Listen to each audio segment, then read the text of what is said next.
your wife, what role did she play with your reentry? How did she support you, like mentally, emotionally, spiritually, and coming back in from that? Because I'm sure you were a different man, even though you guys spoke, talked. Right. I'm sure you were different. Right. So in the beginning, it was rough, right? Because I have to learn the new her. She have to learn the new me, Right. right? As well as my kids. Right. So I have to come in and assess the whole, my household. I got to see how she been parenting. I've been seeing how I felt like I just couldn't come in and just change everything. Correct. She had a system going. So I have to look at her system and see if we could create some synergy, and what can I do to add, not to track, or just to make things better. And with me and her, of course, she become more busier than I once knew before. And we were just, COVID had hit. I came home in COVID, and that was rough. Yes, it was. But I think I was just so happy to be home and happy with my family that it was just a blessing. And to look back on it, um you when COVID hit, you really was stuck in the house and have to get to know someone. Yes. And we fought, and then we loved, then we fought again, then we loved. And that's just how it is. It's just regular couple stuff. That's important. That's important. So it came out on Love and Hip Hop because I watched the episodes, and it said where Yandy and you didn't really get married. She didn't file the paperwork, and that left everybody that was viewing this, millions of viewers, Right. like were taken aback.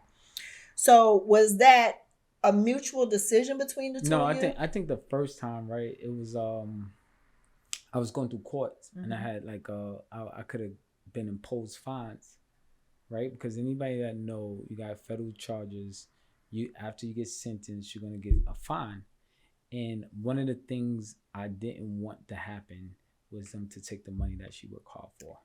Amen. Right. I've been an advocate for you and her with that because I told people they didn't understand the feds do not play. Right. They will take everything Yeah. that you have. They don't care who worked for it. So for you to say that, it gives everybody a real glimpse into how treacherous that could be. Yeah, absolutely. I feel like it's not fair that she get punished for something I'm accused of doing. Correct. Right. So I want to protect her. I want to protect her hard earnings, and also protect my children, because they financially they need both of us. That and is we true. both are a driven force. So that was more important to me than anything. It's so funny that my restitution is 3.1 million. So I just know at that point that See, I forfeit so much. I forfeit so much money that the judge was like, "I ain't even gonna put no fines on you. You gave paid enough." And I Yes. was like, all right, cool. I forfeit so much money, so it was just like, yo, you know what? But they don't people really don't understand the process of fines. Fines are normally paid, but that restitution can stay on you for 20 Yeah, years. you got to pay it. 20 Let me years. tell you something. They'll put a fine on you that you can't pay, and you end up paying the rest of your life. They garnishing your check and Yes. everything that they just taking and I taking. don't get my taxes because of that restitution, and I have it joint severed with my other co-defendants. So did you have co-defendants? I had my brother. Okay. And my two brothers, and that's it. Oh well, lucky you, because the Yeah. more co-defendants it seems, Like the longer like the other case is. co-defendants, I didn't know. Right, these are just people that were Right. just in there telling. So I didn't know them. I don't want to know them, and just leave them there. Yeah. Well, sometimes, we think that when we have these friends or people that know somebody and they introduce them, you think that you go off unscathed, but they'll get you trapped in that cycle of bull crap. And then here, you got a whole indictment. Right. So right now in Love and Hip Hop is a lot of speculations about the stability of your marriage. I know mostly the women want to know, are you married? Listen, but stay tuned, right? Because that's a TV show thing that we'll see that unfold on MTV at 8:00. Okay. Well, I'm gonna definitely tune in on that one. So, during this time, coming back, getting reacclimated, what legacy do you want to leave for yourself now that you're out, you're free, you can make your own moves, you don't really have to depend on your wife, the platform that you have for Love and Hip Hop? What things are you So doing? one of the things that I'm big on is teaching my kids financial structure, teaching them about new development, new construction, real estate, in the way that, it gives you a tax, how to use and work against your taxes, Mm-hmm. and how to be able to be entrepreneurs and be their own boss, right? Right. Because I take my kids through the whole process of from new construction. And I just told my kids the other day that I got $1,000 for each one of them if they can tell me the steps to how to build a house. Oh wow. Right. So if my daughter can tell me, my son, anyone can tell me the steps without reading it, I got $1,000 for them. Okay. So well, I can tell you. Yeah, see, I know that, but they have to tell me. Dang it. Right. So I was trying to get $1,000. So hopefully they can be the second generation or of new developments, right? So when you start thinking about jobs and they think about how much they can make a year off this job, and they can be like, well, I know how much I can make if I built this house. I know about credit. Well, all my kids, they all got Amex, right? When they turn 13, I put them on a credit card. Smart. So they can have a history. And I let them keep the card in their wallet, right? And I put, don't worry, I put a cap on it, right? Because I tell them it's only emergency for food. Right. Once you start buying sneakers and shit, I'm You're canceling that. You're done, right? And my son, he's 19. He been on my Amex for so long. Now he got his own Amex in his own name. Oh wow! Right? He got a few of them. He got his own apartment. He got his own car.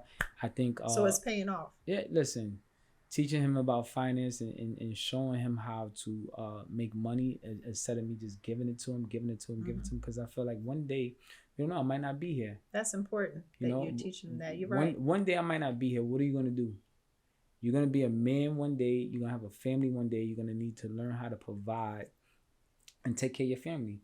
And I'll always, you know, he always tell me that I always compare my life to his life, which is sometimes a mistake, right? Because I feel like he didn't come from where I come from, where he worked hard. I feel like he worked lazy. And that's the new generation. Yeah. And that's our battle. That's our fight. Right. And he like, yo, Dad, your life ain't my life. Right. And we argue about that. And I'd be like, you know, I was your age. I've been shot. I've been doing this. I've been doing that. And I've been doing that. And he just look at me like. So that was my next question. I was going to say that, you know, do your kids really know about your past, or have you kind of shield them because you don't want them to be a part of that world? I tell my kids everything. Okay. Right. I want them to understand, right? Because we in a day and time where these kids are influenced by the internet, by these rappers, by everything that they see. So you got kids in suburban neighborhoods and gated communities that want to be gangbangs. Right? From the way they dress, the way they talks, and I'm like, you don't want that, right? Because I could show you a place where all the gangsters at. You don't want to be there. Right, pull them up to the graveyard. Listen. Jail in the graveyard. You can take them to visit the jail. You can take them to visit, places like, the hood. Yeah. I listen. I could drop them off in the hood and see they body language, see they uncomfortable. Right. But if when they in a car, they listen to Banging the Lil Durk. Right. Then one of my sons said, "Man, I wish I would grow up in the hood. I would have had more character. I almost slapped him."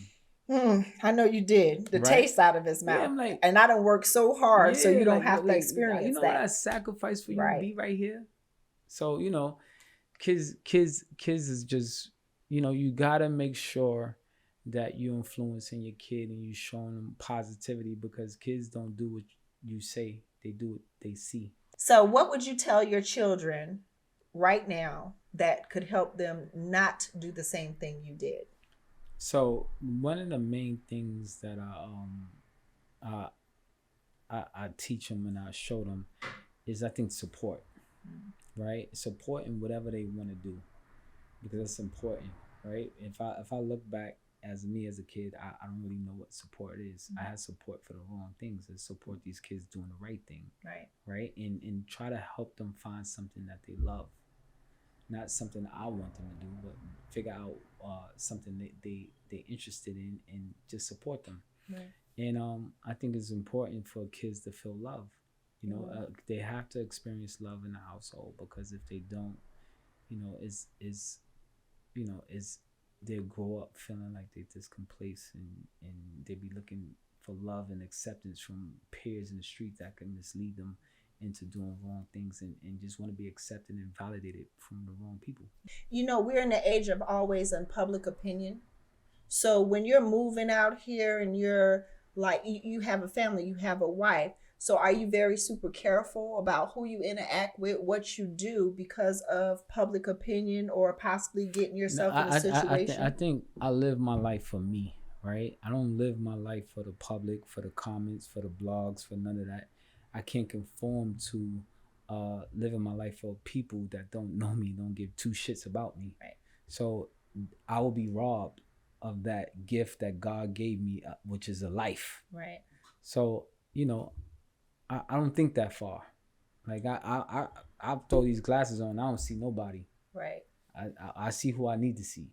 Well, this new age of everything goes on social media, I haven't grasped it all the way. So coming from prison, or just coming from back in the 80s, the 90s, when we really didn't have cell phones that took pictures and did all of the things that it does now, how are you feeling about so I don't be on social media, right? And people be like, I'm not a content creator, I don't post much, I'm probably like the boringest person to follow.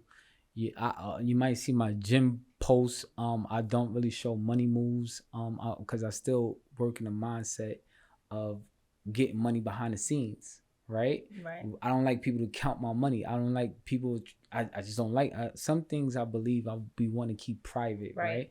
So what they try to expose, y'all can have that, but I'm gonna keep some things private. I'm gonna share my kids with you. I'm gonna share my wife with you. I'm certain things I'm gonna share, and certain things I'm not gonna share. So I'm not a content creator. I'm not there saying, oh, let me figure out what to do today and this and that. Right. And I'm gonna get a check and this, I'm gonna go tap dance and shit like that. No. I'll watch and peek in there, but I try not to spend too much time on my phone and actually invest in my children, investing in my business, investing in shit that I'm trying to accomplish. Right. I can't sit on Instagram watching people accomplish and they go or capping, acting like they watching. Right, because I was going to say a lot of that just flex. Yeah. I can't do it. The Rasheeda and Kirk kind of alluded to that maybe you and Yandy are not doing things authentically. Is that the right word? Yes. That you may be doing it for the show and trying to take their spot and all that hoopla. What's your take on that? Man, listen, I would say I'm not in competition with nobody, right? I don't want nobody's spot. It's not a factor of who win, who come in first place, who come in second.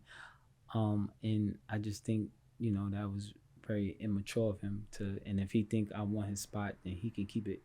Right. Right. Keep your spot, keep doing what you're doing.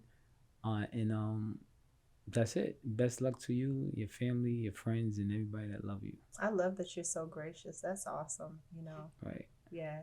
So, yeah, he's just so humble. Like I think people always put us against us. Yes. Right? Yes. And I tell people, like, you're not my enemy. Right? I know what enemies is like. Right. I've been shot, I've been stabbed, I've been shot at. I know what enemies are like. You'll never be my enemy. Right. You understand what I'm saying? So it's like, I'm not competing with you. Listen, if my family's good, my kids is good, for me, I could treat my family, I could treat my moms, I could take care of moms. That's the only thing that matter. Right. Whatever you feel you need for your ego or to do, by all means, right, you get it done. I understand. You get it done. But I try not to pay attention to the noise, right? Because I think the noise is a distraction. It is. And if I let the noise distract me, then I'm not going to really have the success I want. Well said. Like I said, you are very, very humble. And I would tell anybody this, it's probably the most humble man I've met. So and, everybody say that. yes, and then for you to edify your wife, that right there alone speaks volumes about your character. So all of the ladies, back up, because he's edifying Yeah, his she queen. and she's crazy. She fights, so I can't tell you to be careful enough because listen, she's a Right. firecracker. Okay. Well, sometimes that speaks volumes about you too, because Yeah. that means that if she's a firecracker, then you Yeah. know what you know. I'm doing what I'm supposed to do. Okay. That's right. Okay. I always say this, and I'm gonna bring this to a close. If you could tell a young girl or a young boy that is in the hood, that's getting into trouble, what advice would you give them to kind of deter them and try to put them in the right path? I would say take a long pause, think about the decision you're gonna make, and see if it's gonna add to your life or it's gonna subtract. Right? See if the risk is worth the reward. Right? See if them temporary pleasures or that 5 minutes of it or 3 seconds of emotions is gonna be worth the outcome that you potentially facing. Right. And then you make a decision. Don't make no decisions when your emotions is high. Well, that's very good advice. I wish somebody would have kind of told me earlier, and I probably wouldn't have gotten incarcerated, not once but twice. Right.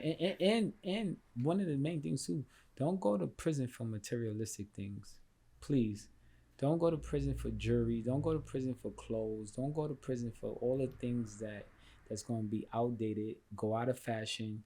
And trust me, when you go to prison, you come home, you're not going to want none of the shit that you went to prison for. I know that's right. So it's like when you realize what you risk your freedom in your life for some shit that don't even matter, you please don't go to prison for that. Well, you've heard it here. For all the people that's watching, especially the young, I'm very much so on the young girls and boys that get caught up and they don't understand. Even though the times have changed from back in the day when, everybody was hustling, like now they have the new scamming and all that stuff going on, but they're not understanding the consequence behind Right. it. So thank you for sharing that. So before we go, please tell everybody where they can reach you and let us know about any activities or any things that you have coming out or anything you have going on. Well, you can reach me on my Instagram, Mendeecees. And as far as anything coming out, shit, if you want to buy a home, holla at me. Okay. And that's it. All right. Oh well, Love and Hip Hop come out MTV 8:00. See, sometimes I'll be forgetting. Sounds good. Well, I appreciate you coming by. I appreciate you taking your time because I know that's the most valuable thing that you have. And like I said, you need to tune into Free Game with Lana I Hampton. gotcha. And yeah, many blessings. Thank you. Thank you. Thank you for tuning in with Free Game with Lana Hampton with Mendeecees. And also follow me on all platforms, Facebook, IG, Twitter, and TikTok.